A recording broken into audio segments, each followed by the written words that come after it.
obstinate and very strong, O Krishna. And to subdue it, I think, is more difficult than controlling the wind. Purport. The mind is so strong and obstinate that it sometimes overcomes the intelligence, although the mind is supposed to be subservient to the intelligence.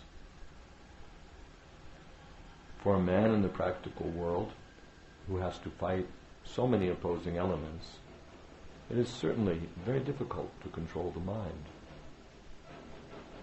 Artificially, one may establish a mental equilibrium toward both friend and enemy, but ultimately no worldly man can do so, for this is more difficult than controlling the raging wind.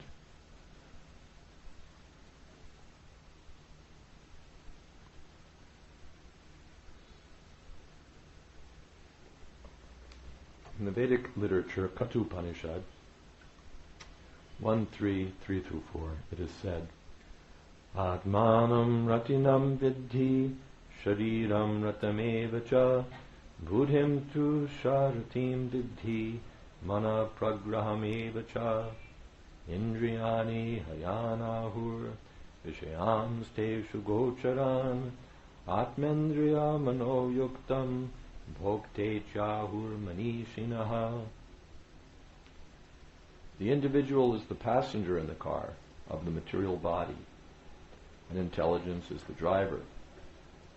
Mind is the driving instrument, and the senses are the horses.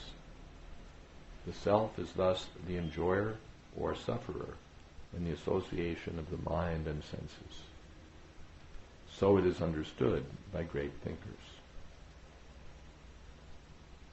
Intelligence is supposed to direct the mind, but the mind is so strong and obstinate that it often overcomes even one's own intelligence, as an acute infection may surpass the efficacy of medicine. Such a strong mind is supposed to be controlled by the practice of yoga. But such practice is never practical for a worldly person like Arjuna. And what can we say of modern man? The simile used here is appropriate. One cannot capture the blowing wind, and it is even more difficult to capture the turbulent mind. The easiest way to control the mind, as suggested by Lord Chaitanya, is chanting Hare Krishna, the great mantra for deliverance, in all humility. The method prescribed is Savai Mana Krishna Padara Vindayo. One must engage one's mind fully in Krishna. Only then will there remain no other engagements to agitate the mind.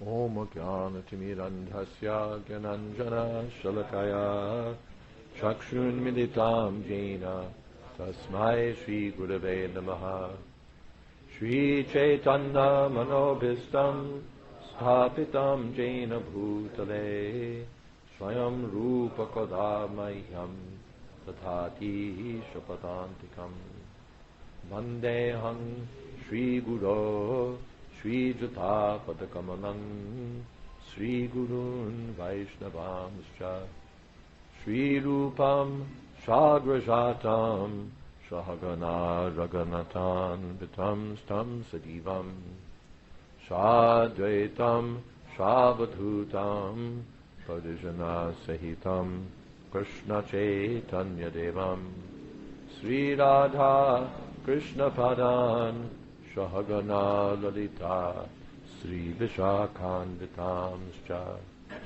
He Krishna Karuna Sindho Dina Bandho Jagatpate Gopesha Gopika Kanta Radha Kanta Namostate Tapta Kamshana Gaurangi Radhe Vrindavaneshwari Prishabhanu Sute Devi Pranamami Hari Priye Vansha Kopatarubhyascha Kripa Sindho Bhyayevacha Patitanam Pavanebhyo Vaishnavebhyo Namo Namaha Shri Shri Krishna Chaitanya Prabhu Nityananda Shri Advaita Gadadhar Shivasari Gaur Bhakta Hare Krishna, Krishna Krishna, Hare Hare, Hare Rama, Rama Rama, Hare Hare. Let's do a mobile check. All mobiles can go to silent mode, please.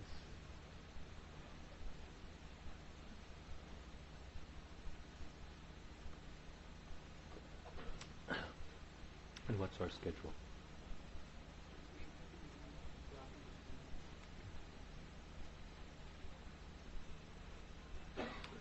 Chanchalam hi mana Krishna pramati balavadridham tasyaham nigraham manye vayor eva sudushkuram.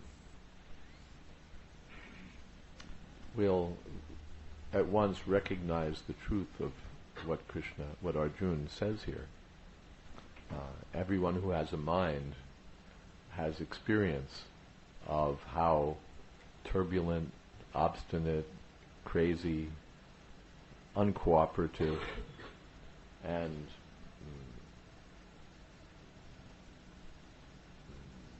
bothersome, troublesome the mind can often be.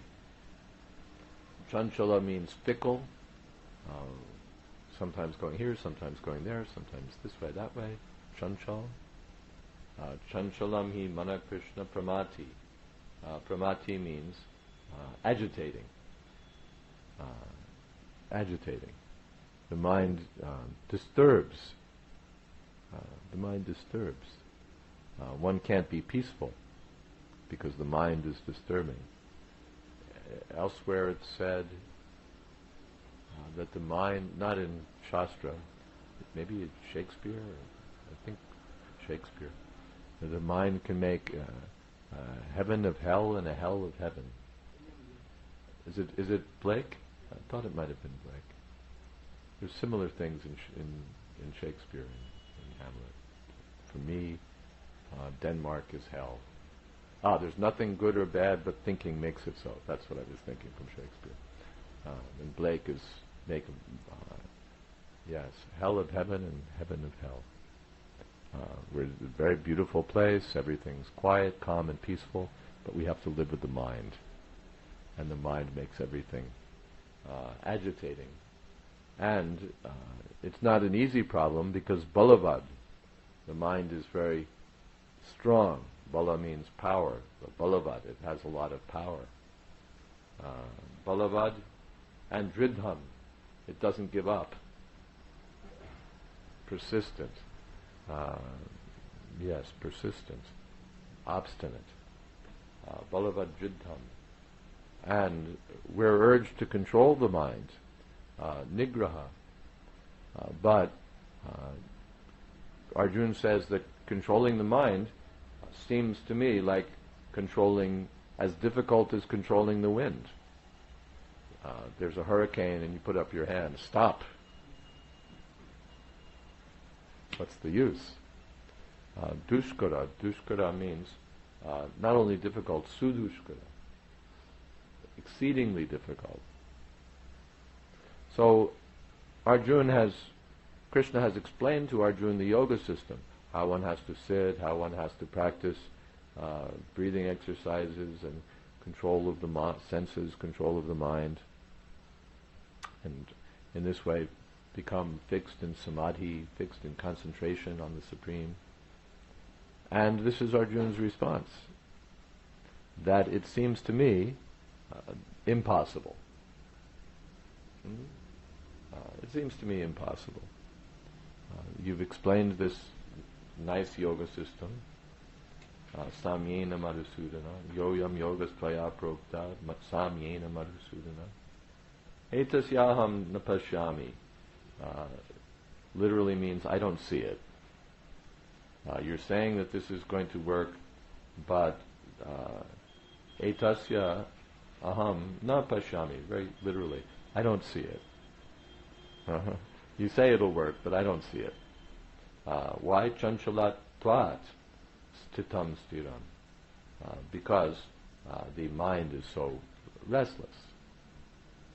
You'll sit for meditation and the mind will not be peaceful. So that's the objection. And we have our experience that the mind is being accurately described here. The mind is so troublesome. Even when we try to control it. So Krishna will answer, asamshayam mahabaho mano durnigraham cholam. Asamshayam, undoubtedly. You're right. Asamshaya, no doubt about it. The mind is durnigraha. Durnigraha, very difficult to control. And chalam, it's always moving, flickering. Asamshayam mahabaho, you're right. Mano durnigraham chalam. Abhyasena tu kaunteya. Vairagena chagriyate. But it can be controlled. Abhyasena. By practice. And Srila Prabhupada very pointedly says in his translation, by suitable practice. By suitable practice. The problem with the yoga system earlier described is that it's unsuitable for a person like Arjuna. He's a Kshatriya, he's a military man, and how is he going to go sit like a sadhu and do meditation in a sacred place, sitting on a deer skin and all of that? It's not going to work because the practice is not suitable. It's not suitable for Arjuna, and by extension we can understand it's not suitable for any of us. We're going to sit in the middle of Pune with the traffic going on in every direction, and we're going to concentrate our mind in the yoga system. It's a joke. Or in the West, they have yoga classes, and the boys and the girls sit in a gymnasium or something, dressed in their shorts, and practice yoga.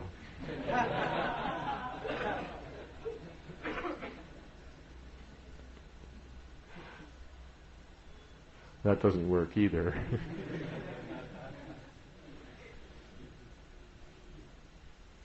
So there has to be suitable practice. That practice is unsuitable. It was suitable in Satya Yuga, when the mind was much more placid. Everyone was in the Sattva Gun, the mode of goodness, where the mind actually is, relatively speaking, calm and peaceful. Everyone was like that. They could meditate for 100,000 years. They actually did it.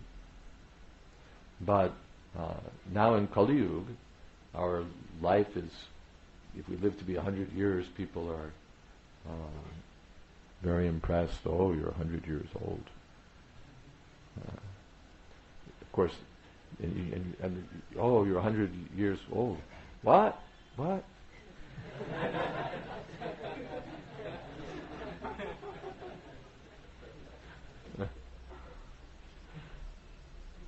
So very few people live even that long. And the mind in Kali Yuga is disturbed.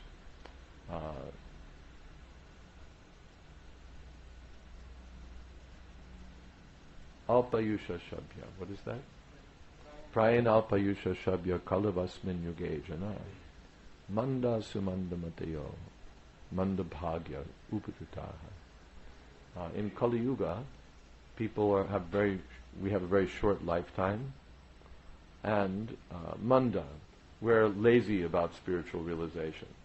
We'd like something that we can do 10 minutes a day, and that's it. Or we're not interested at all. We'd rather sit and watch television than do anything for spiritual advancement. Manda, slow, like those who know Ayurveda, if the liver isn't working very well, it's called mandagni. The fire is pretty slow. It's not going. Mandagni. So manda, slow for spiritual realization. And manda sumanda mateo. And if anyone is interested, then there are so many cheaters to mislead him. And mandabhagya. Therefore people in this age are mostly unfortunate. Mandabhagya. And upadrutaha. Always disturbed. And we see how people are, just walk on the street, you see how people are always disturbed, always in anxiety, always so many things. Upadrutaha. So, with this atmosphere of Kali Yuga, the iron age of quarrel, what will we do to control the mind? This yoga system, Ashtanga yoga system, will not work. But suitable practice has to be there. Abhyasa yoga yuktena, cetasa nanyagamina. By suitable practice, the mind can become fixed so that it doesn't wander here and there. Paramam purusham divyam yati partana chintaya. In that, by suitable practice, one can always think of Krishna, and then one can go to Krishna. Abhyasena tu kontiya, and vairagena, by detachment also. Detachment is required. Vairagya. If we're leading a life of attachment, material attachment, then it will be difficult to fix the mind. The mind will be fixed on what I'm attached to. My car, my wife, my house, my money, my this, my that, my VCR, my so many things.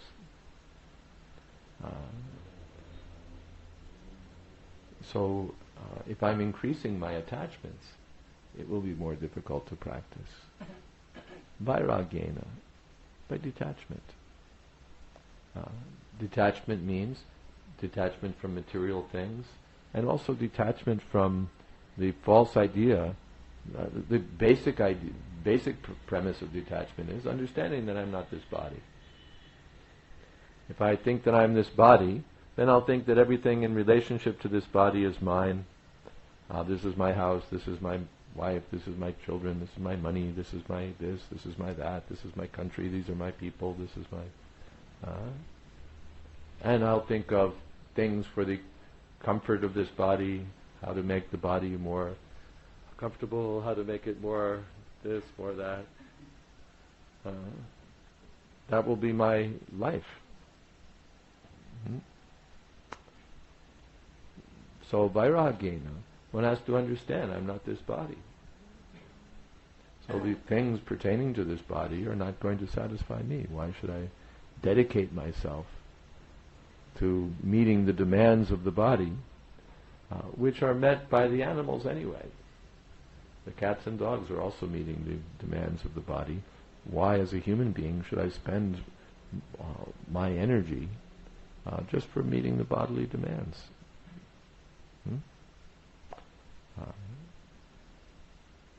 So one becomes, by spiritual understanding the difference between matter and spirit, one becomes detached from these material things. And why should I dedicate myself to these things, which come and go anyway? I worked so hard for something, and then it's gone anyway. It doesn't give the satisfaction that it was advertised as giving. And finally it's lost. And then my life is also finally lost. And what have I gotten? So vairagyena, sense of detachment, will help us. And sense of detachment also knowing that I'm not this body, and I'm not the doer of activities. It's not that whatever I set out to do, I can do by my own power. Finally, we propose to do something, we try to do something, but finally the result is up to Krishna. It's not within our hand. We may try and be very qualified, and everything is totally in our favor, and it fails. You have hardly any disease, you have a very good doctor, and you die. Or you have very serious disease, no suitable doctor, and you live. The ship has a very good captain and the water is calm, but it sinks. Or there's no suitable captain, the water is totally turbulent, and the ship gets through. So it's not within our hands that we can do whatever we set out to. Finally, we have to know that it's up to Krishna. If he desires, the result will be there. If he doesn't desire, the result will not be what we expected.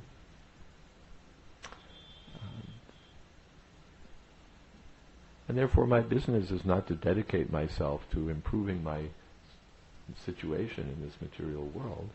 It's to reviving my eternal relationship with Krishna, serving Krishna, and going back to Krishna. In this way one becomes detached from the material world. What is there to be attached to? It's not what it's made out to be, and I can't keep it. So the detachment is required, and practice is required, suitable practice. So Sri Chaitanya Mahaprabhu has suggested that for this age the suitable practice is the chanting of the holy name, Hare Krishna, Krishna Krishna, Hare Hare, Hare Rama, Ram Ram, Hare Hare.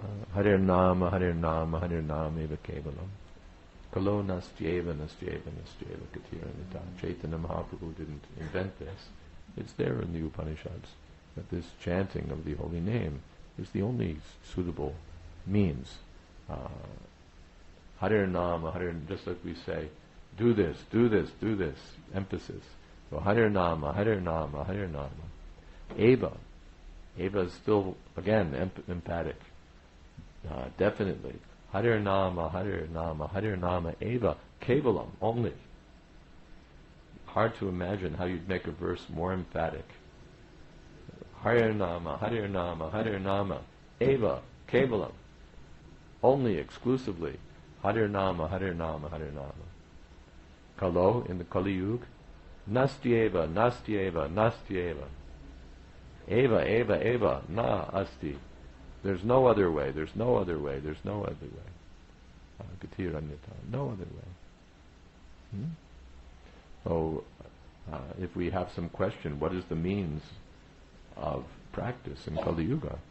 This statement makes it very clear. The means is Harinam. The chanting of the holy name. Why? This silent meditation will be very difficult. We'll meditate silently and the mind will silently wander in every direction.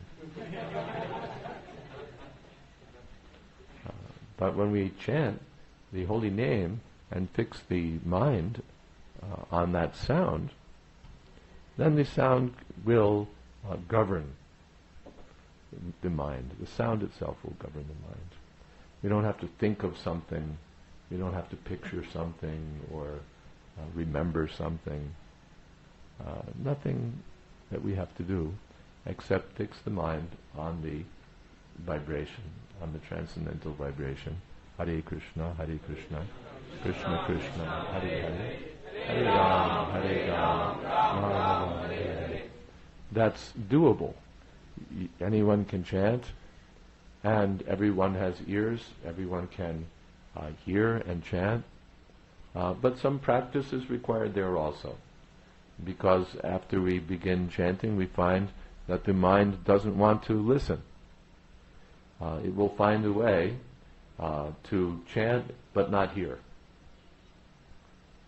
To chant, on the side, so that I can, like turn down the volume, the mental volume. I can go on thinking of whatever I want, and in the background he can chant Hare Krishna, but I'll be able to do my business.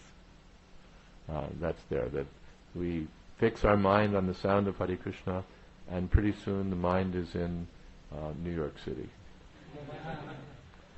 wandering here and there. So, what to do? Krishna says, Yuto yuto nischalati manas chanchalam astiram tatastato niyam yaitad atmanyeva vashamnaye. The mind is, again, chanchala, restless, chanchalam, astiram, unsteady, and therefore we know it's going to go here and there. It's going to go wandering. So, yuto nischalati. Nischalati means the same thing, wandering. Yuto nischalati manas chanchalam astiram. Wherever that mind goes, tatastato, from wherever that is, niyam yaitad, atmanyeva vishamnaye. One has to bring it back, bring it back, bring it back, bring it back. This is practice in chanting. Chanting means with some discipline, some attention. The attention is important. That wherever the mind goes, we have to bring its attention back to Harinam. Not just like you're studying and the mind wanders. So then you know what you have to do. You have to bring your mind back and say, remember physics.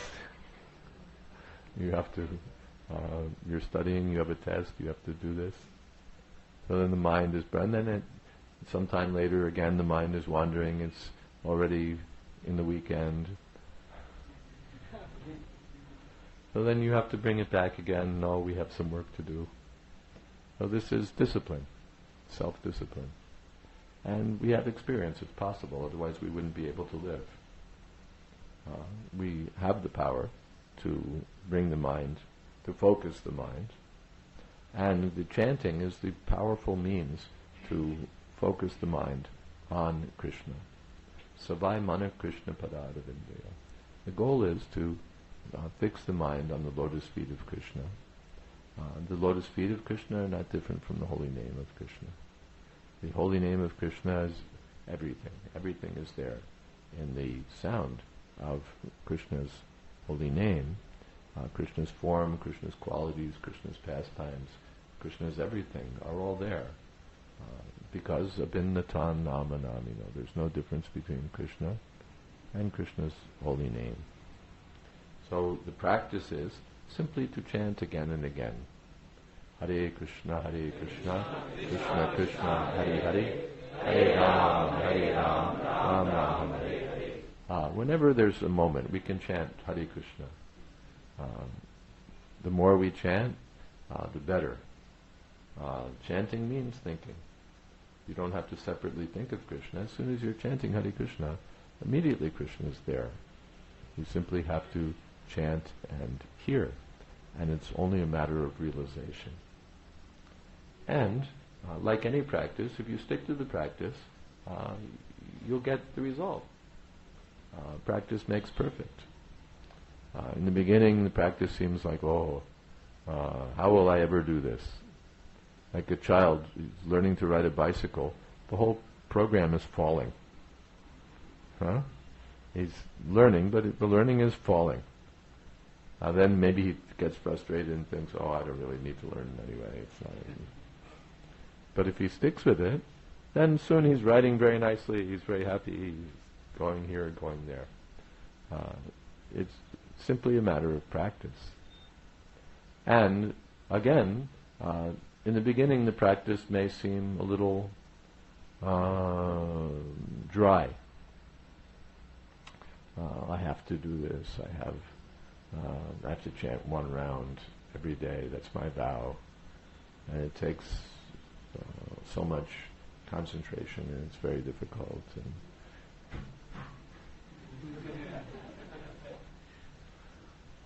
But if one sticks with it, then the result is it becomes very happy. It becomes very happy. One gets a taste for chanting. In the beginning it may seem dry, but as one realizes, Krishna is present in the sound of the mantra, so it becomes joyful, it becomes tasteful. Yes, it becomes tasteful. So the practice is there. The some effort from our side is needed. It's not so much effort as in the yoga system, impossible effort, but some persistent effort from our side will pay off in that the mind will be subdued. The problem is that right now, mind is so that it's forcing us. It's bossing us around, pushing us around. We have to obey the mind. Just like that man who came to our program last night, there was some person who was really practically a madman, although dressed, like a gentleman. He was practically a madman. His mind would not leave him alone. He was mad. And practically, most people are mad. Nunam pramatta kurute vikarma yadindriya priti or apranoti. For sense gratification, they do the most foolish things. A simple example, in America, some years ago, there was a senator. Senator's like an MP here. So he was senator, he'd been a senator for 20 or 30 years or something like that, an older man from the middle of America, where people are kind of farmers and conservative people, and respectable man. And then it was found that the man was visiting some naked dance club to see one particular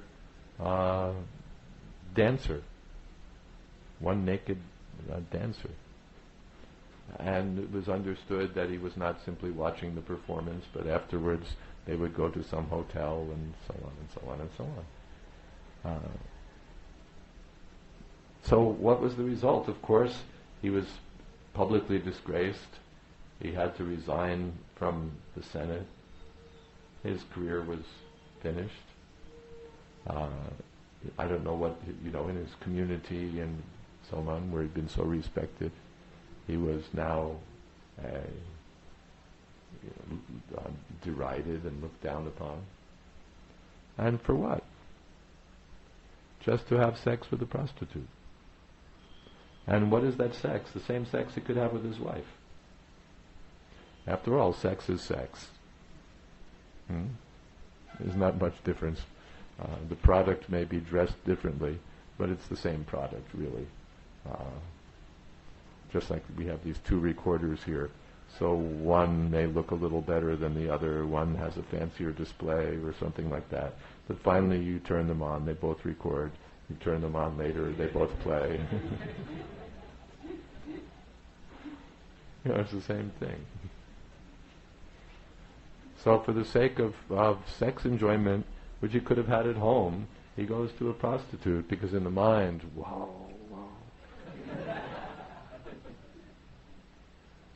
And then he ruins his life.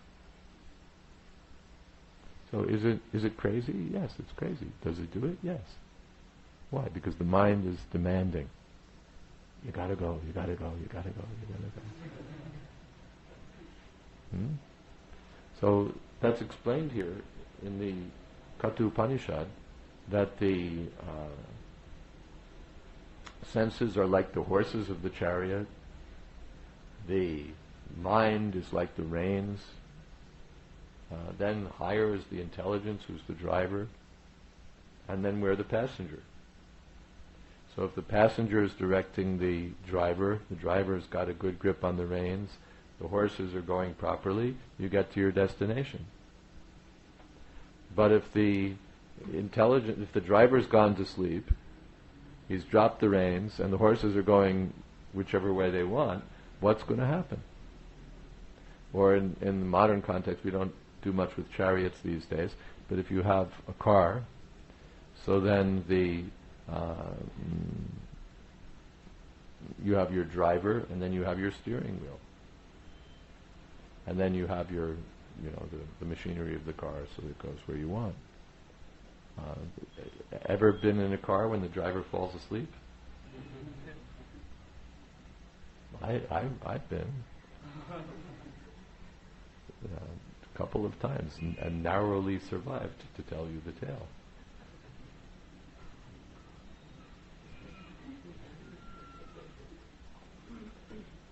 You know, the driver, if the car takes over because no one's at the wheel,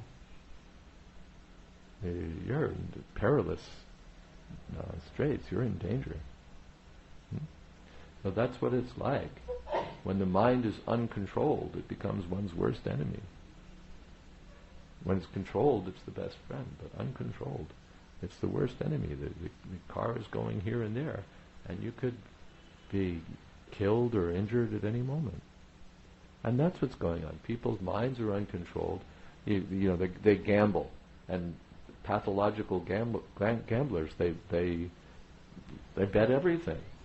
You know, their last paycheck, their last everything, this, that, and they go mad. Spend everything. Those who are unrestricted in sex, they, in so many ways, they risk their life. You know, they don't know what disease this person might be carrying. They don't know, and so many problems, what may be there. Intoxication, again, then they'll drink and they'll drive, which is basically suicidal. Or they'll drink and they'll not drive, which is still more or less suicidal.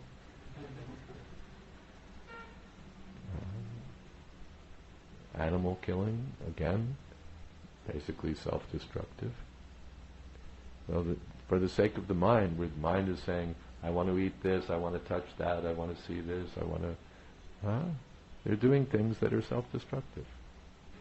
What intelligent person does something self-destructive?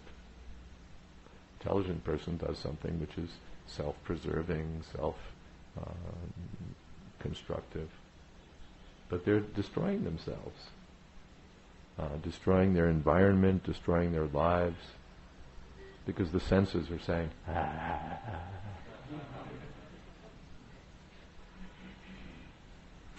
So one has to control indriyani paramyahur indriyebhya param manaha. Manasastu para buddhir, yo buddhe paratastu sa. Higher than the senses is the mind. Higher than the mind is the intelligence. Higher than the intelligence is the soul. So it's meant to be that the soul controls the intelligence controls the mind controls the senses. Everything's properly ordered, and then our life is progressive. But if the senses drag the mind, and the mind figures out, the senses are dragging the mind, come on, then the mind says, intelligence, we need a justification for this. We need a rationale, why this is an intelligent thing to do, why this is responsible, why for the sake of my family or my community or my nation or for the sake of progress or the sake of health or for the sake of anything, why we're going to do this. Okay, you got the explanation, good, well, all right, let's go. Or the intelligence, we need a scheme, how we're going to do this. So the intelligence is now engaged in the service of the senses. Just like a cat. In America and Europe, people keep cats as pets. Here they're just, stray creatures. But in America, people think that it's nice to have this stray creature in their home.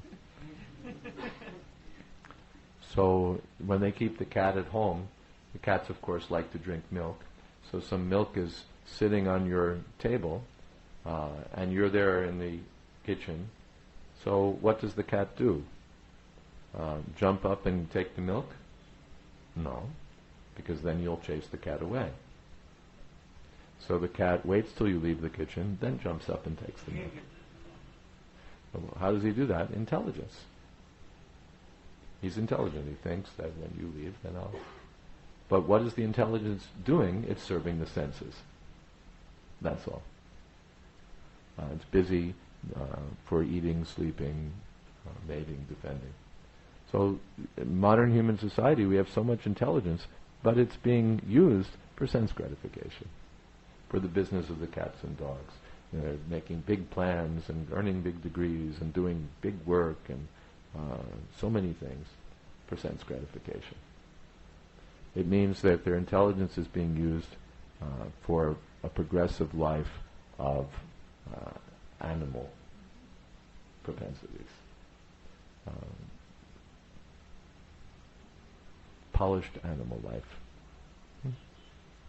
So human life is not meant to be a polished animal. It's meant for advancement in spiritual understanding. It's meant for getting free from the miseries of material existence. It's meant for reviving our relationship with Krishna. And ultimately meant for going back home, back to Godhead. Well, that's all possible by chanting Hare Krishna, Hare Krishna, Krishna Krishna, Hare Hare, Hare Ram, Ram Ram, Hare Hare. Some questions?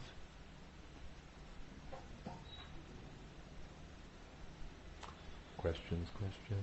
Yes. Loud.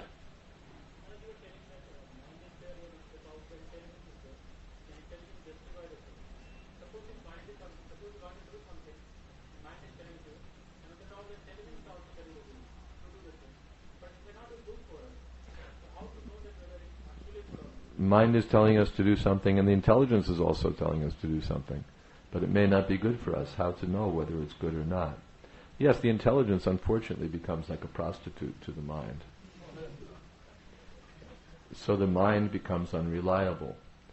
What is that? Indriyani manobuddhira syadhishtanam uchyate. In the Bhagavad Gita, Krishna says that the problem, of course, is lust or material desire. And lust has taken up strategic positions in the senses, the mind, and the intelligence. So we're dealing with the enemy, and the enemy has grabbed hold of our intelligence. So I can't even trust my own intelligence anymore. It's like when they play with the computers, and now when you put in your data, you're getting back the wrong result because the enemy has carefully manipulated your programs. So now when you think that you're doing your accounts, you're really taking money out of your bank account and putting it into someone else's, or something of that nature. Or you've just destroyed your entire database because someone has monkeyed with your program.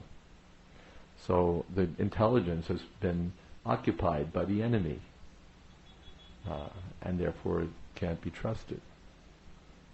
And we see that. There are people who are exceedingly intelligent, so exceedingly intelligent that they screw up their whole lives.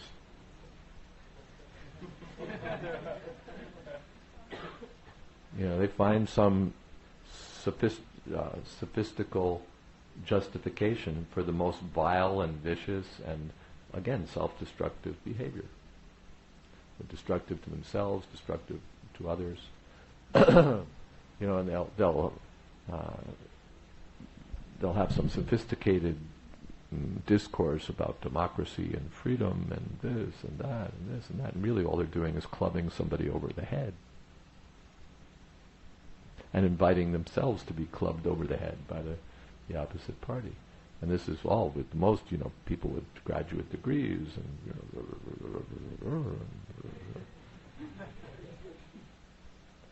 Krishna says, Tasmat Shastra Pramanamte. Therefore one should be guided by Shastra. Not by the mind and not even by the intelligence. It's not that intelligence is to be thrown away any more than the mind or the senses are to be thrown away, but they're to be purified. They're to be purified. Intelligence also is not just meant to be a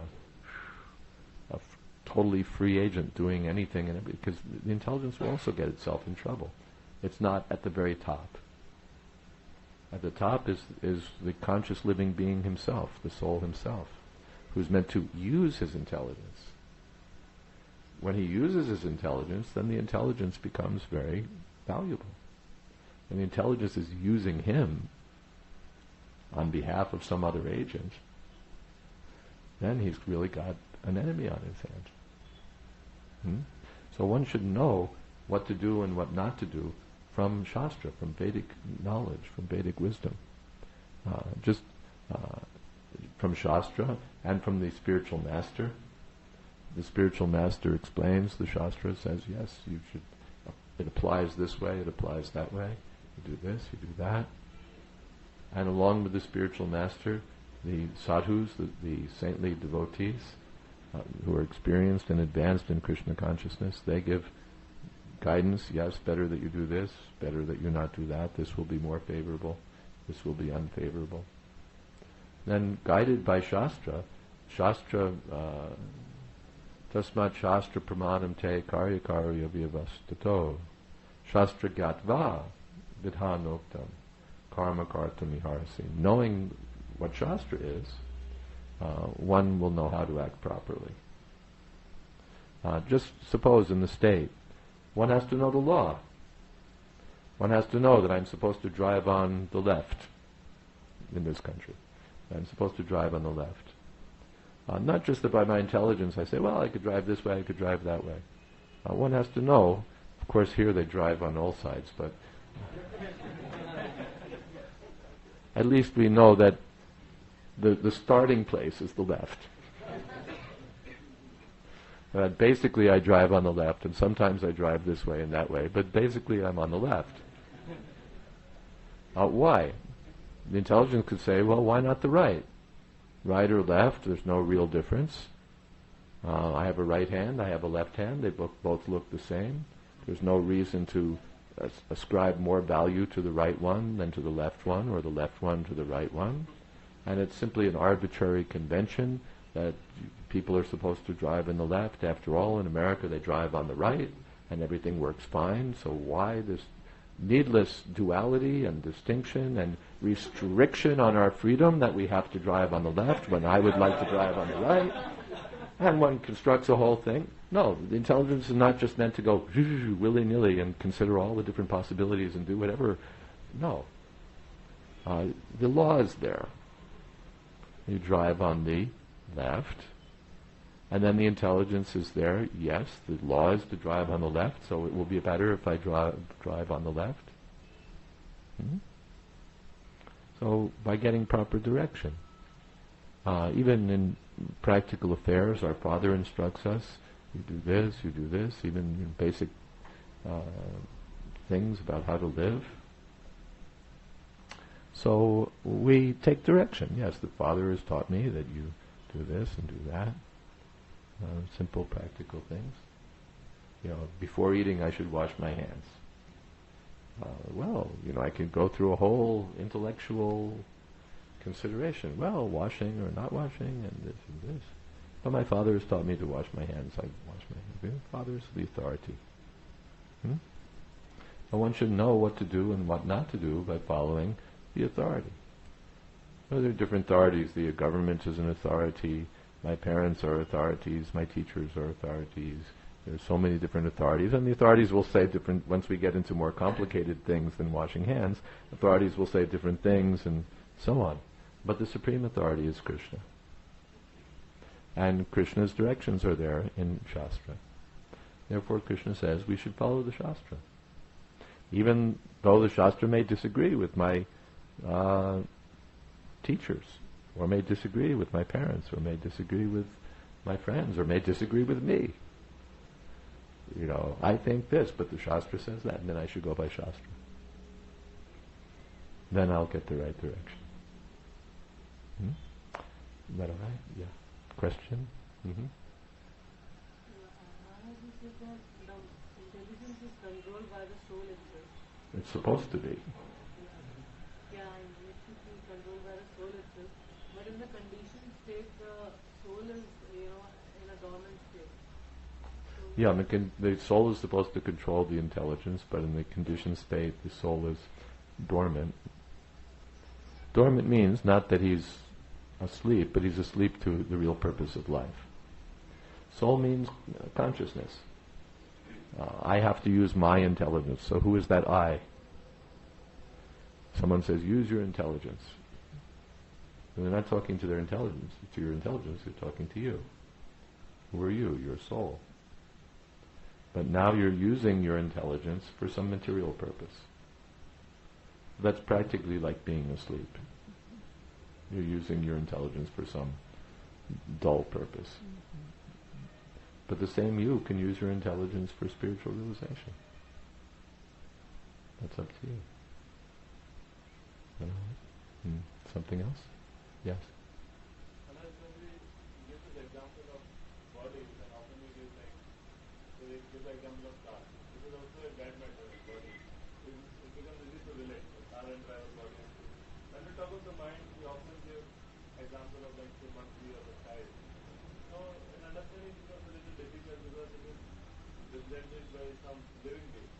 Like now also it is a mind. Well, examples are imperfect. We may represent a car by the body by a car, or we may represent the mind by a monkey, or we may represent anything by anything. These are just examples.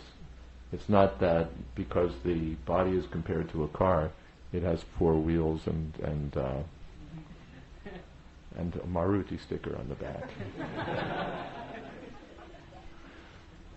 It's an example. But it appears that the mind is alive, and mind is a bad matter. Appears that the body's alive too. Because very difficult to understand the mind. You say the mind says this, but then if the mind is separate person, it says or the soul is responsible for it. It just takes analysis. It seems that the body is the self. It appears that the body is alive. It seems that this body is me. But when you analyze it, you see, well, it's mechanical. It's a machine. And I tell it what to do. When I tell my hand to raise up, it raises up. When I tell it, okay, go down, it goes down. If I lose a hand, I'm still me. If they do a heart transplant, I'm still the same person, even though I lost my heart. So the physical body, or I had a child's body, that body is gone. I had a young man's body, that body will be gone. I get an old man's body, now that body is going to be gone. So anyone can understand that the body is changing, but I'm the same person. So in this way, one understands that the body is finally, as Krishna says, yantra, it's a machine. And then, the mind is more subtle. But what is the mind doing? It's accepting and rejecting. If you analyze the mind, the functions of the mind, basic function is sankalpa, vikalpa, accepting and rejecting. You go to the electronics store, you say, I think I'd like to have this MP3 player. No, I don't think I like this one so much. I think I'd rather have the other one. Actually, I don't need one anyway, but no, it would be nice to have one. But, I don't know, well, maybe. So like what do they call those switches that have 2 positions? Flip-flop switch or... A toggle switch, toggle switch, this way, that way, yes, no, yes, no, yes, no, yes, no. 1 0 1 0 1 0 1 0. That's the mind. So like the toggle switch, it's just mechanical. This way, this way, this way, this way, this way. It gets pulled. All right, this way. It gets pulled the other. Pull. Mind is going. Now, what's the function of the intelligence? The intelligence is the analytical machinery. Why should I purchase this? What will it do for me? Can I afford it? Will it last? Is it the best, most suitable one on the market for my purposes? You analyze, you compare it to 3 or 4 others. You give your reasons. Mind doesn't bother with reasons. The mind bothers with, I like it, I don't like it, I like it, I don't like it. I like her, I don't like her, I like her, I don't like her.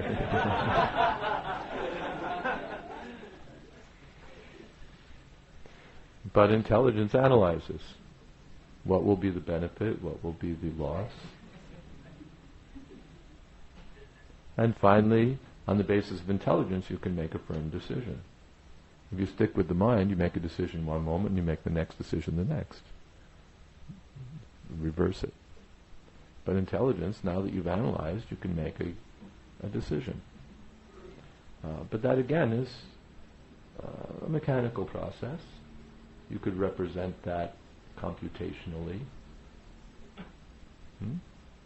And who is it that's making this decision?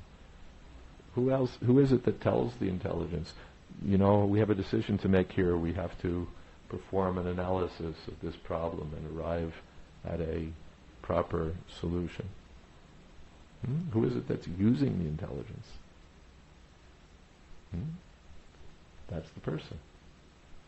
I say, I need to use my intelligence, or you say, my intelligence isn't working today. Or who is that I who's using the intelligence? That's soul.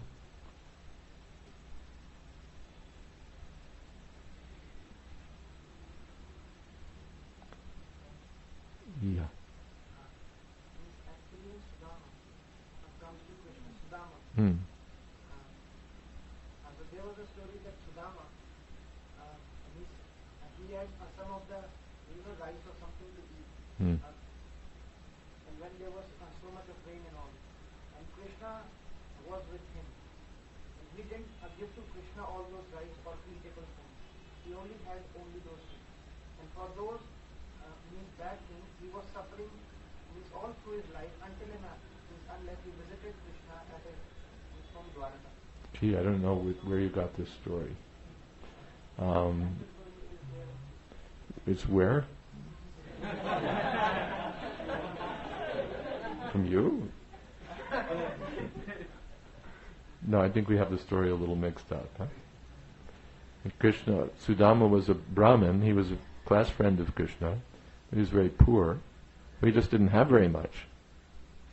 So his wife was nagging him, actually, that, come on, Krishna's your friend. Krishna's your friend. Now he's the big king in Dwarka, and you're living in poverty, but Krishna's your friend. If you go to him, certainly he'll give you something. So why don't you go to Dwarka? Why don't you go to Dwarka? Why don't you go to Dwarka? Why don't you go to Dwarka? Why don't you see Krishna? Why don't you ask Krishna for something?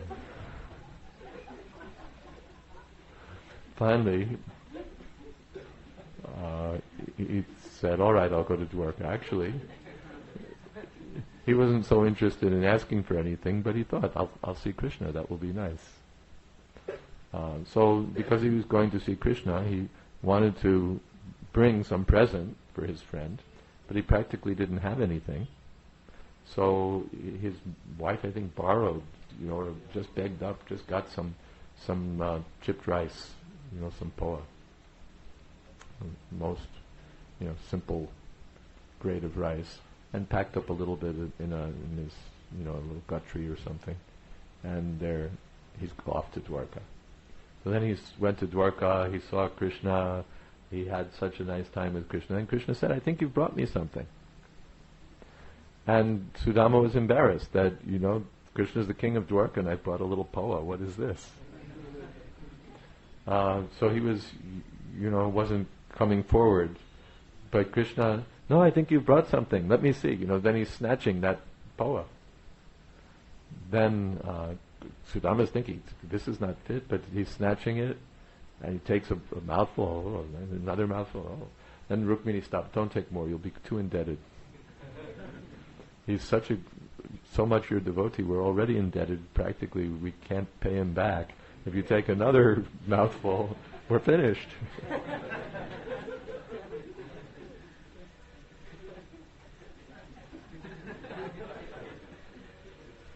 So then,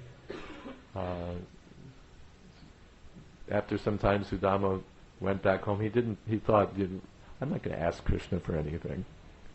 Whatever my wife, I'm not going to do that. So he just started back home.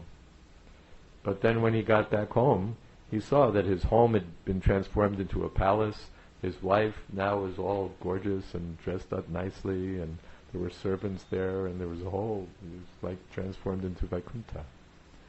So he understood that Krishna is so kind that even though I didn't ask him for anything, he's provided all of this. So that's how the story appears in Srimad Bhagavatam.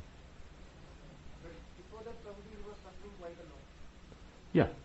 So, what was the cause of suffering? He was not asking for all these opulences, or Krishna wasn't, And by the nature of the material world, there's sometimes one may be prosperous and sometimes poor. Actually, he wasn't suffering because he was Krishna conscious. He was a Brahmin. Brahmin doesn't need very much.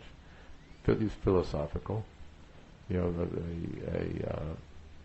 a merchant or somebody, he's always thinking of profit. If he doesn't get profit, he's in anxiety. Brahmin, whatever comes, that's all right. He's philosophical. He's not very worried about that. His mind is in philosophy. So Sudama was a Brahmin. He wasn't very disturbed about not having a lot to eat, being poor. Just like Chaitanya Mahaprabhu, he had one devotee, Koladecha Sridhar, and he had just a little poor hut, and it was leaking also. But he thought, anyway, why bother to fix it? This is, it's okay. So Sudama was like that. He was philosophical. Doesn't matter, whatever I get. His wife was pushing a little, look how we're living. There was time when Sudama didn't sleep because he used to go to only 5 homes or 6 homes as his rule was. I mean, he used to beg only to the 5 homes. Means every day for 5 homes he goes. That I don't know. 5, 6, 2, whatever. And if he is not getting from those 5 homes anything, he would have to stay all night or all day without having anything. Yeah, that's the culture. There's some people, they'll just beg with 4 or 5 homes. Some, they'll just won't beg at all. Whatever comes, that's okay. If nothing comes, that's it. Well, that may be there like that. But then, because he's philosophical, all right, we didn't get anything. But he's so much of great devotee and still, he's suffering so much in this And it's not suffering. A person who's a philosopher doesn't suffer the same way. The materialistic person thinks, I'm this body, I didn't get enough food, the food wasn't good enough, I had to eat that low-class food, and there were no pakoras, and there was no kheer at the end, and there was no this, and there was no that, and I got better over here, and never. If you give him everything, the whole world, he won't be satisfied. Give him the whole world, he won't be satisfied. And a Brahmin, even if he doesn't get anything, he'll be satisfied. That's the difference. The Brahmin's mind is peaceful. So, I didn't eat today. Just like sometimes we voluntarily fast. On the Ekadashi day or Janmashtami day, we may fast. Do we die? No. Actually, it's kind of nice. Every day we have to spend so much time eating and digesting and all of that. We get a break for a day. Rather nice. So, but the materialistic person, how could you fast for a whole day? I could never do that. But if you decide to fast, it's not very difficult. Go for a day without food, take a break. Or some people, they can't go a day without sex. And there are other people who go with their whole life without sex and they'll feel better. Well, so much of it is the mind. So Sudama wasn't suffering because he was a philosopher.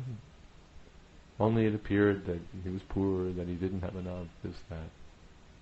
But it was Krishna's arrangement also, pastime, just to illustrate that you can go from this to this by Krishna's grace.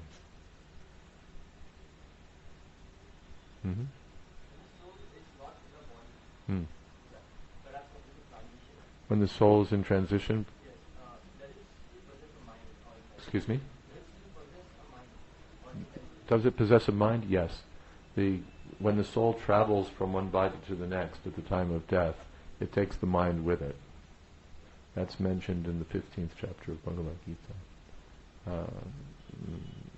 That as the wind picks up different aromas, it travels over a rose garden, it smells like roses. It travels over a trash heap, it smells like trash.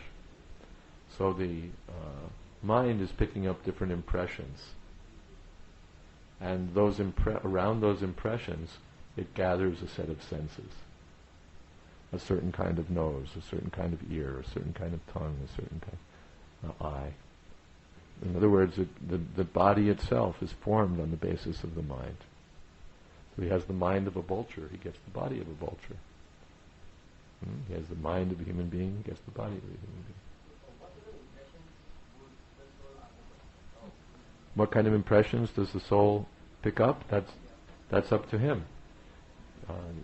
You can see, practically speaking. I mean, just look at the way people are dressed, and you can tell what's on their mind.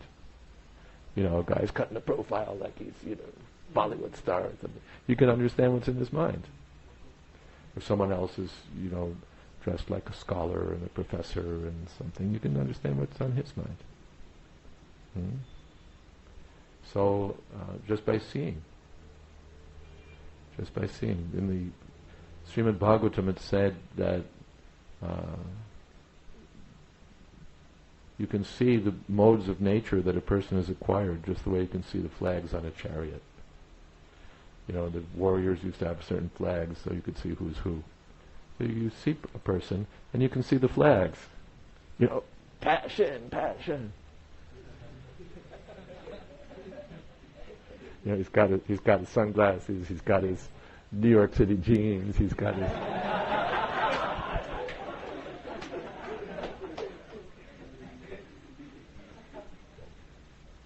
There's someone else, you see the bottle of Kingfisher in his hand, and you can understand, ignorance. And someone else, goodness. So you can understand what kind of impressions they're cultivating in the mind, what kind of impressions are dominant in the mind. So chanting Hare Krishna means to keep Krishna in the mind. So at the time of death, you're thinking of Krishna, you go back to Krishna. Get a spiritual body. Excuse me?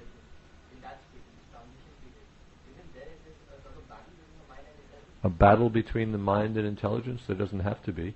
If your mind is, by intelligence you think, let me think of Krishna. The mind is trained by the intelligence, so it also thinks of Krishna. So it doesn't have to be a battle. It's everything. Like riding a horse, it's a battle between the man and the horse. But when the horse is tamed, it's not a battle. The horse cooperates. The mind becomes the friend.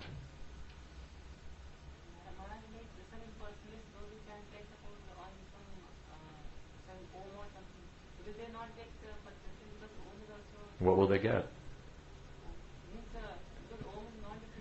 Om is non-different from Krishna, but what are they thinking of? I am a drop, I'll become the ocean. They want to merge with Krishna. So they're thinking of the Supreme, but in the impersonal aspect. So they may be absorbed into the impersonal aspect. They're also transcendentalists, but they go to that feature of transcendence, the impersonal feature, where there's no form, no name, no qualities, no activities, no individuality, no nothing. So that's an unconstitutional position. The soul is by nature individual. The soul wants enjoyment. So here we want material enjoyment. That's the problem. But the answer to material enjoyment is not no enjoyment, it's spiritual enjoyment. The answer to material individuality is not no individuality, it's purified individuality. So they don't understand that, so they don't go to the status of purified individuality. They go to the status of obliterated individuality, or individuality held in check. So they go to the impersonal feature.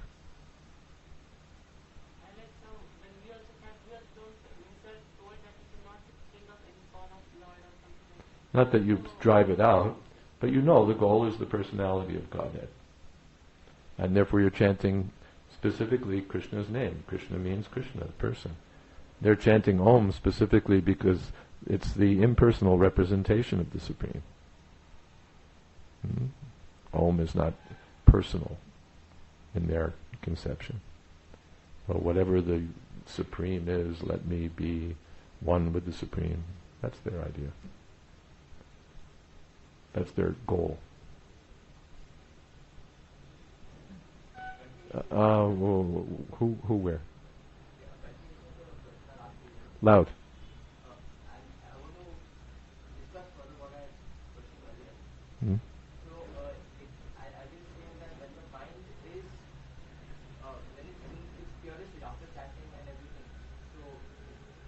like when you are in the transition period, you can still focus on Krishna. What? Then when you're in the trance, In the transition period, you can focus on. yes, Suppose your condition. Suppose you want your. yes. The practice is how to think of Krishna at the time of death. If you practice nicely, you'll succeed. Let's say you don't succeed, then you have to come back. But even if you come back, whatever progress you made is permanent. Materially, whatever progress you make is lost at the time of death. You were a scholar, you were a PhD, you were a millionaire. It's all lost. You come back as a baby, you come back as a dog, you don't come back with all your assets. But spiritually, Krishna says, whatever progress you made, pratyavayo nivijjate, it's never lost. So you pick up from where you left off. Therefore someone's naturally attracted to Krishna consciousness. Because in his previous life he cultivated that. Now he's picking it up from where he left off. So finally, in the next lifetime or the one after that, he makes more progress, till he reaches the goal. There's no loss there. Better to do it in one lifetime. But even if he doesn't finish it in one, he gets to finish it after that. Yes? You said that the people who chant on Om, they are actually having an universal form of the Lord. Generally. Even Shiva chants on Om. Shiva, may chant Om, but he chants the holy name of Sankarshan. It's said in Srimad Bhagavatam. Who's the personality of Godhead. Maybe in the movies he chants Om.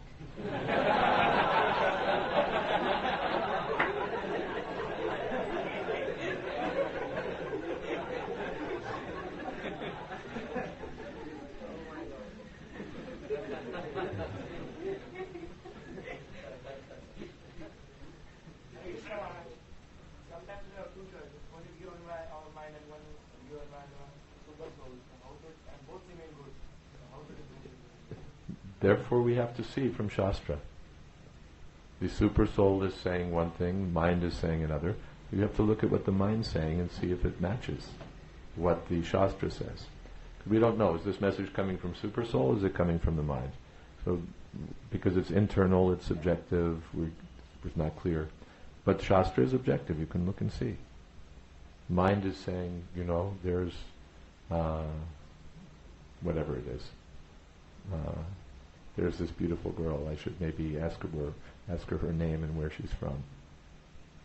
So the mind says, come on, don't miss the opportunity.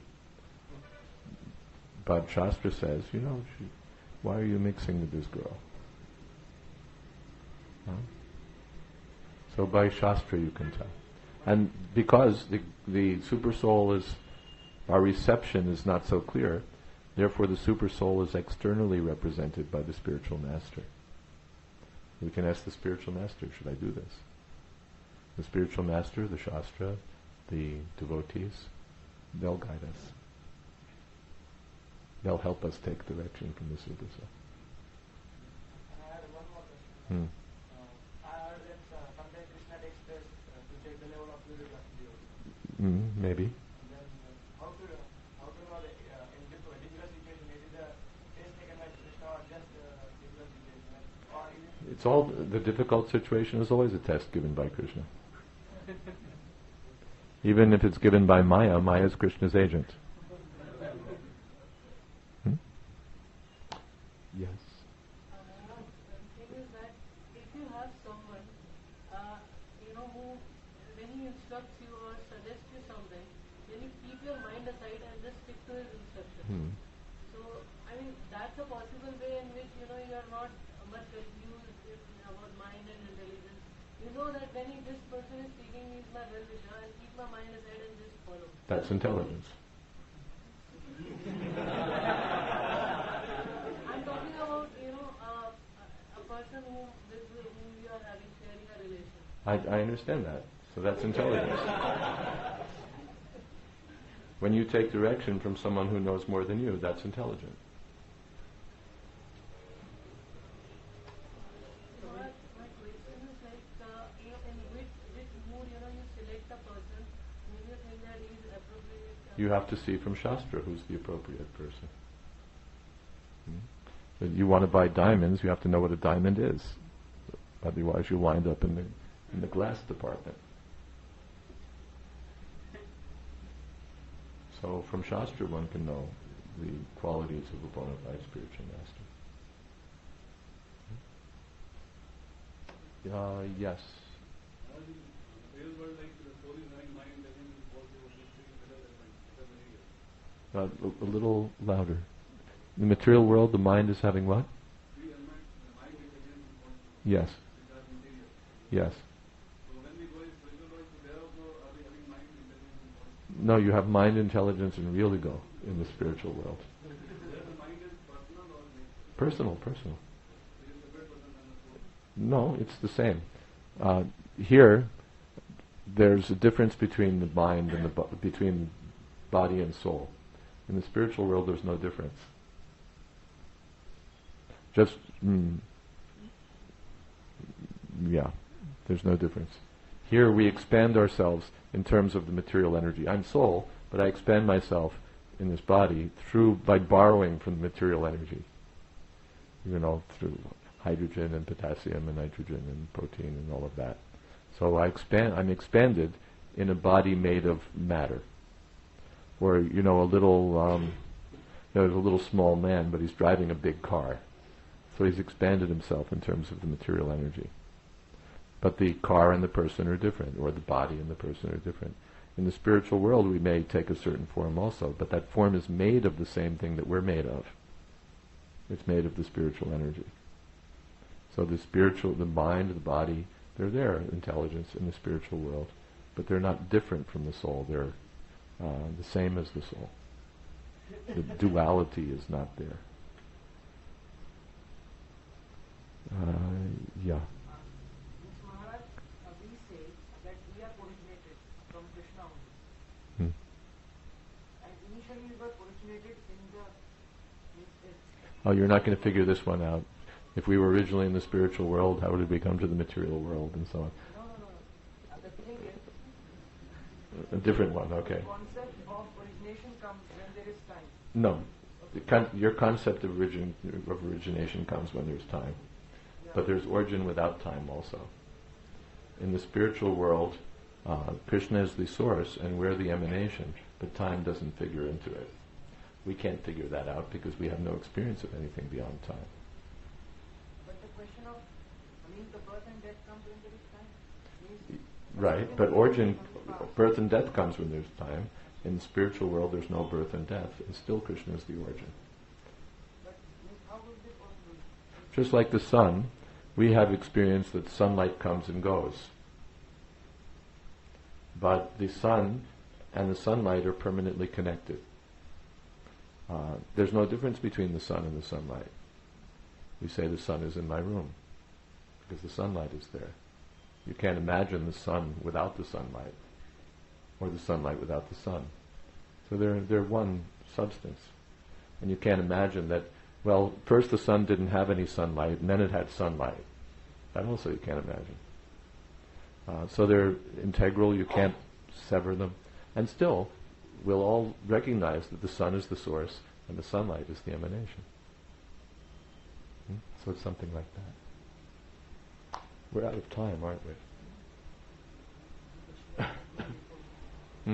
We can go till 8:45? Okay. It's very difficult to control our mind with the advancement of scientific research and this, that, and new technologies are there. But there is one more thing that overcomes the mind and intelligence, that is emotions. But how can we control our emotions? Because it comes on the way of intelligence and mind. Yeah, really the question is, how do you control lust? Among the emotions, that's the troublesome one. Yes. And we can add to it anger. That's trouble number 2. When lust is frustrated, then we become angry. So it's a fact. We become irrational because of the emotions. The intelligence is there, but the emotions overcome the intelligence. Therefore, everything has to be directed to Krishna. Emotion also. I'm in trouble because my emotions are attracted to a prostitute or a respectable girl or a this or a that, or they're attracted to somebody else's MP3 recorder that I'm about to put in my pocket, or whatever. So one has to control the emotions by spiritual intelligence. The intelligence may get overwhelmed by the emotions. Therefore one has to have spiritual strength by which to fortify the intelligence. By spiritual strength. Not only spiritual strength, but spiritual taste. Just like Haridas Thakur, he was a great devotee of Chaitanya Mahaprabhu, and as a young man he was chanting. He had a little hut, he was chanting someplace, and he was getting a reputation as a big sadhu, a very great devotee. And there was some man who was very envious of him. So the man thought, I'll fix him, I'll hire a beautiful prostitute, send her in the middle of the night, and I'll have some people there to discover them, and that'll be that for his reputation. I'll finish him off. So he called together the local girls and said, I'm looking for somebody, I've got a job for somebody. So there was one girl, very beautiful, very young, volunteered. So she came in the middle of the night and came to his door and offered her dandavats, offered her pranams, and said that, oh, Haridas Thakur, you're so young, you're so handsome, you're such a great devotee. My heart is burning for you. I can't live without you. Please be merciful to me, be kind to me. Okay, young girl's offering herself in the middle of the night, and she's sitting there in the hut. He said, it's a nice proposal. I've taken a vow to chant Hare Krishna so many times, and I haven't finished my chanting yet tonight, so please sit down, I'll finish my chanting, and then we can enjoy. So she sat down, and he's chanting, but somehow the rooster crows, the morning comes, and he said, I'm sorry, I didn't finish my chanting. But if you come back tomorrow, then... So she showed up again in the evening. Again he's chanting, Hare Krishna, Krishna Krishna, Hare Hare. Again, please sit down, I'll finish my chanting, all right. Again, morning comes. He said, I've taken a vow to chant so many mantras in the month, and I've just about reached the end of the vow, so if you come back tomorrow night. So she came back the third night, he's chanting, and she's also hearing now for 3 days while he's chanting the whole night, Hare Krishna, Krishna Krishna. She starts chanting Hare Krishna, and then she realizes, she confesses that this is the actual situation. I was hired by some guy to make you fall down. Please forgive me. He said, I figured the whole story. I was actually going to leave 3 days ago, but I stayed 3 extra days for your benefit. Here, I'm leaving. You take this hut, chant Hare Krishna. And he went on. So how was he able to withstand such an offer? It's because he was getting a better taste. We see some beautiful girl and we think, well, wow, I could. But you see some ugly girl, you're not attracted. So from the point of view of the self-realized soul, there's no attraction at all. What is this? It's some blood and some flesh and little hair stuck on and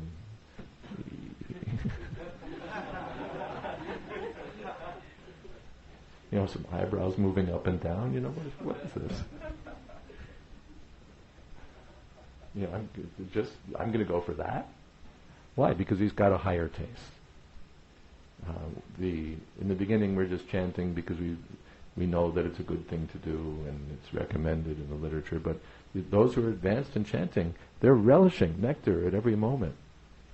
So the offer even of the greatest enjoyment in the material world is just not attractive to them. So those inferior emotions are overwhelmed by a superior feeling of love for Krishna.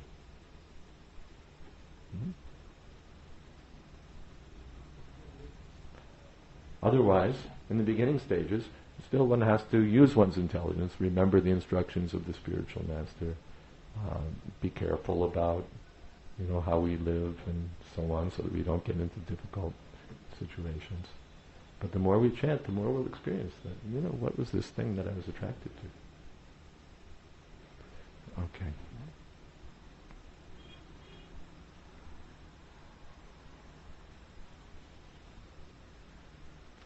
Chaitanya Mahaprabhu was so strict with Junior Haridas, so what is the hope for us? Yes, Chaitanya Mahaprabhu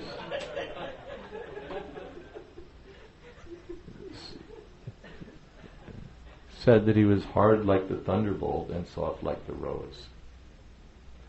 Junior Haridas, Chaitanya Mahaprabhu was strict with him because he'd accepted the vow of sannyas. When sannyasis are supposed to be strict. And especially in those days, the rules were very strict. Still, sannyasi should be strict. So when he saw that some Junior Haridas was not being strict, then he made an example. Otherwise, he had many other devotees. What to speak of strict? Some of them were married. Many of them were married. So Chaitanya Mahaprabhu didn't say, you're associating with a woman?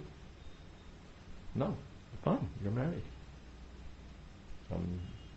One devotee, his wife was pregnant, so Chaitanya Mahaprabhu gave the child an auspicious name. He wasn't displeased. Fine. Prabhupada said that Chaitanya Mahaprabhu disapproved of drinking water underwater while taking a bath on a fast day. Drinking water underwater. One takes a bath, one's taken a vow that today I'm going to fast, I'm not even going to drink water, I'm going to strictly, complete fast. But then when he goes to take his bath in the river, while he's under the water, he drinks. Where no one will see, So that's cheating. So Chaitanya Mahaprabhu didn't approve of cheating. But honestly, that's fine. Be what you are. One may be householder, one may be brahmachari, sannyasi, whatever. But don't cheat. That was his point. Now we're out of time, or should we take another question? Tell me what to do. One last question. Many people have experienced near-death experience during operation. So it is said that soul hovers over the body. So many people remember that they are being operated, but they were painless. But still during operation, when the soul was hovering around over the body, the heart was functioning and the body was working, but the still soul was outside the body. How is it possible? Yes, because it's subtle. Sukshmata tadvigyaya. The soul is described as sukshma, very subtle. So it's not like the usual material thing. There's so many things. You're in the realm basically of parapsychology, of things that are unusual psychological effects that are not supposed to happen according to the strict rules. Someone hovering over his body and looking down on the operation, that's not supposed to happen. But there are such things. To give you another example, there are what they call poltergeist incidents, where poltergeist means playful ghost.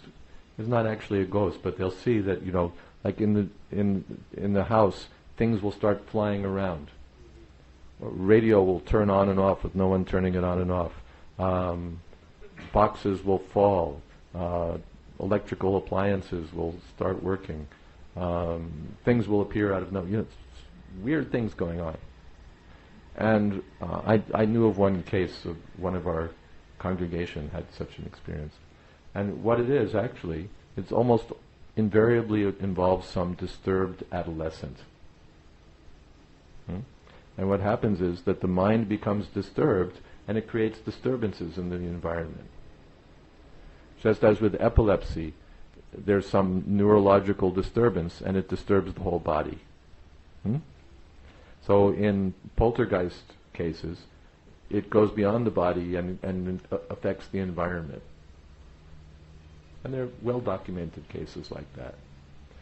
So how is it possible? It's supposed to be, according to the laws of physics, that unless you touch something or push something, it doesn't move.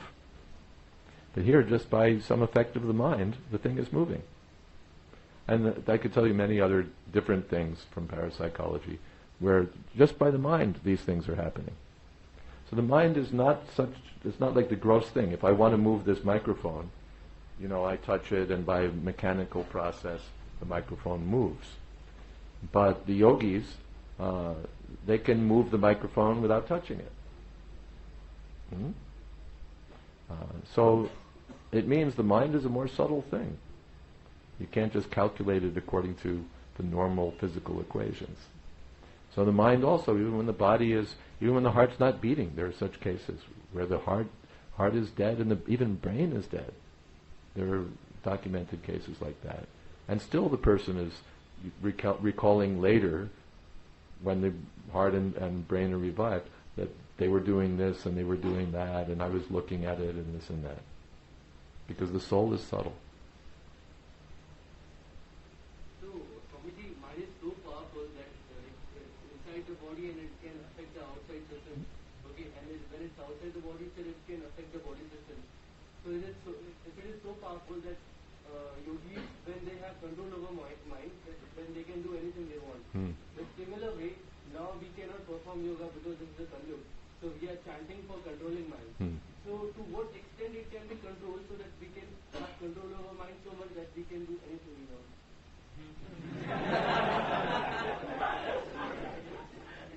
Not very much.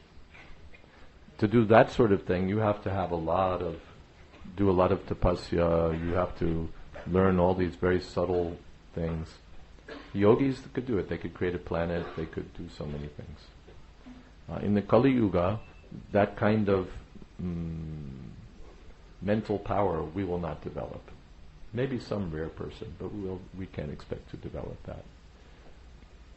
If we can simply think of Krishna and be Krishna conscious, that is the perfection of our mental development, intellectual development.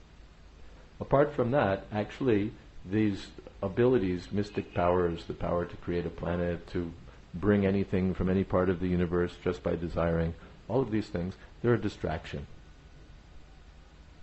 These things that seem so attractive, if I could do anything I want with my mind, these are the things that hold yogis back. The yogi is held back in the material world, being enchanted by, I could do this, I could do that, I could have this power, I could have that power. Only when the yogi makes further progress and leaves behind the desire for such powers does he actually attain perfection. So we're looking beyond material achievements, material powers. We're looking to achieve the highest perfection by chanting Hare Krishna. Do we stop here? We do. Okay. Thank you all very much. Hare Krishna. His Honor Jai Advait Swami Maharaj.